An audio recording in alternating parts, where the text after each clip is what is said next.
430 centimeters in feet?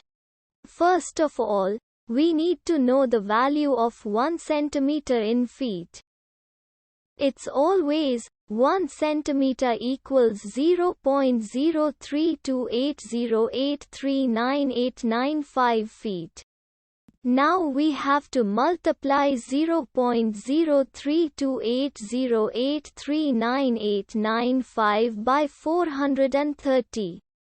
Therefore, 430 centimeters times 0.03280839895 feet equals 14.1076115485 feet.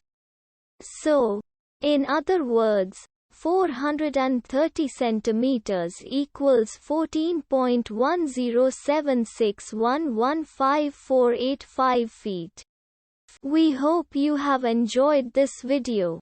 Please like and subscribe to our channel for more videos like this.